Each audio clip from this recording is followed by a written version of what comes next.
কি হবে? গাছের উপকার কি? গাছ থেকে আমরা কি নেই? অক্সিজেন নেই। কি নেই? আর গাছে কি ধরে? ফল খেলে কি হয়? পুষ্টি হলে কি হয়? বুদ্ধি হয়, লেখাপড়া ভালো করে করতে পারবে।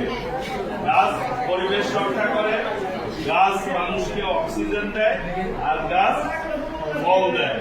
এই ফল থেকে আমরা নিজেদের শক্তি বৃদ্ধি পায় এবং বুদ্ধিও বৃদ্ধি পায়। এবং গাছের নিচে যখন বেশি গরম হয়, মানুষ কি পায়? ছায়া পায়। গাছ অনেক বেশি উপকারী। এই গাছটি আমাদের দলের পক্ষ থেকে, বিএনপির ভারপ্রাপ্ত চেয়ারম্যান দেশ নায়ক তারেক রহমানের পক্ষ থেকে আমি তোমাদেরকে দিলাম, প্রত্যেকেই বাড়ির আঙ্গিনায় এই গাছ রাখা।